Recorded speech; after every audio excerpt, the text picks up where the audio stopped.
Les significations profondes de l'usage démesuré du mot Makhzen par le régime algérien.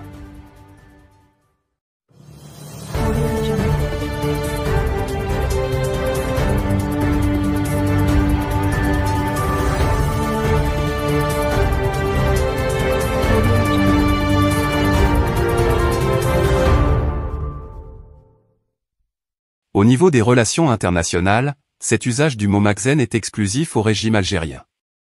Il y a lieu de s'interroger pourquoi ce mot habite la junte algérienne? Les dirigeants algériens seraient-ils des Marocains qui s'ignorent?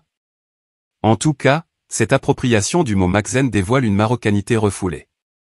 La notion de Makhzen est liée étroitement à l'histoire et aux fondations de la nation marocaine.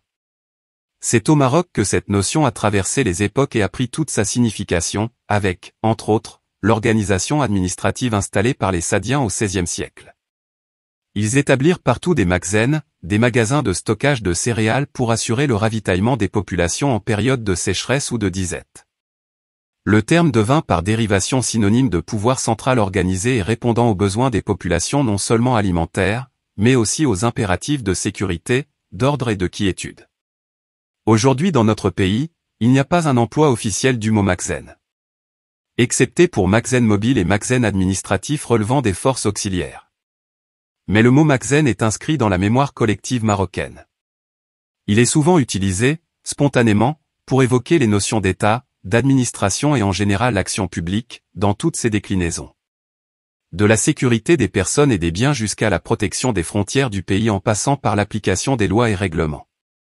C'est l'exercice de l'autorité par le gouvernement central, ainsi que les missions de l'ensemble de l'administration, autant décentralisées que déconcentrées. Le propos ici n'est pas de développer une notion amplement analysée et expliquée par les historiens et les sociologues.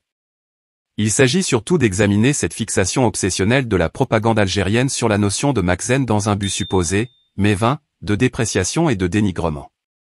Vain, car ce vocable est entouré d'égards par les Marocains qui y sont même très attachés.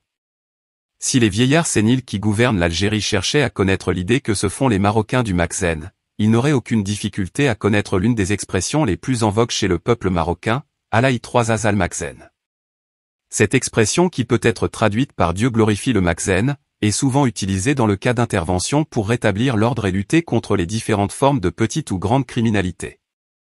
Pour les officiels algériens et leurs médias, l'inclination première est de dire makhzen et non Maroc.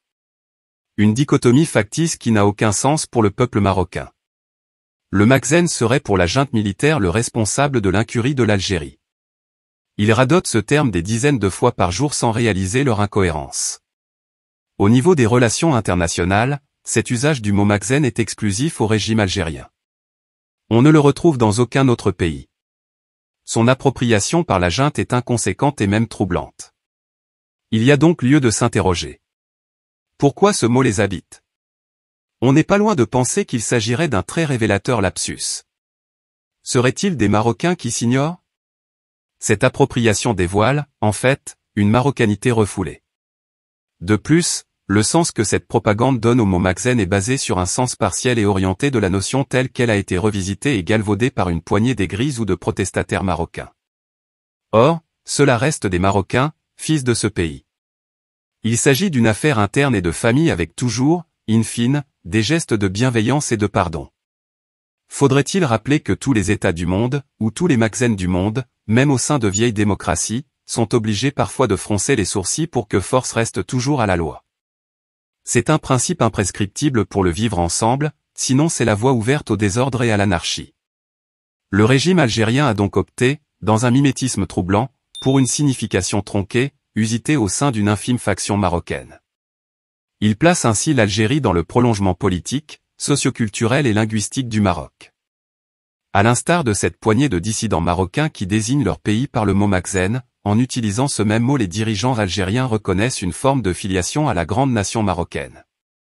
Par cette appropriation d'un terme qui est un label identitaire marocain, cette junte, qui ne cesse de proclamer sa souveraineté et son nationalisme, se positionne finalement dans le continuum de la collectivité marocaine. La question devient freudienne. Cela rappelle la situation de ces non-français qui disent nos ancêtres les Gaulois. C'est le même schéma mental. Magnétisés par le mot, les tenants du pouvoir algérien s'invitent ainsi dans une équation interne maroco-marocaine et par là affirment, consciemment ou inconsciemment, une part indiscutable de leur tamagrabit.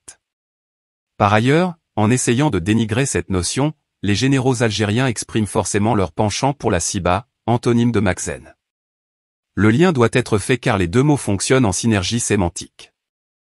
La Siba étant pour les Marocains un terme honni, référant à l'anarchie, au désordre, à l'insécurité, au trouble, ce que le Makhzen et tous les États crédibles ont toujours combattu. On comprend donc pourquoi dans l'esprit des généraux algériens, le mot Makhzen, dans le sens d'État fort, organisé et fondé sur des institutions légitimes, est rébarbatif. En fait, il se complaise dans la confusion, l'opacité et sème partout le désordre. C'est le climat idoine pour leur business, manigance et aussi leur survie. Enfin, cet emploi, même manipulé, extrême et inconséquent, du mot Makhzen par le pouvoir algérien atteste et ne fait qu'exprimer un ressenti prégnant même s'il est enfoui, la composante marocaine est un affluent qui nourrit et enrichit l'âme algérienne. Un très grand nombre de Marocains et d'Algériens l'ont toujours pensé. Et c'est tout à notre honneur.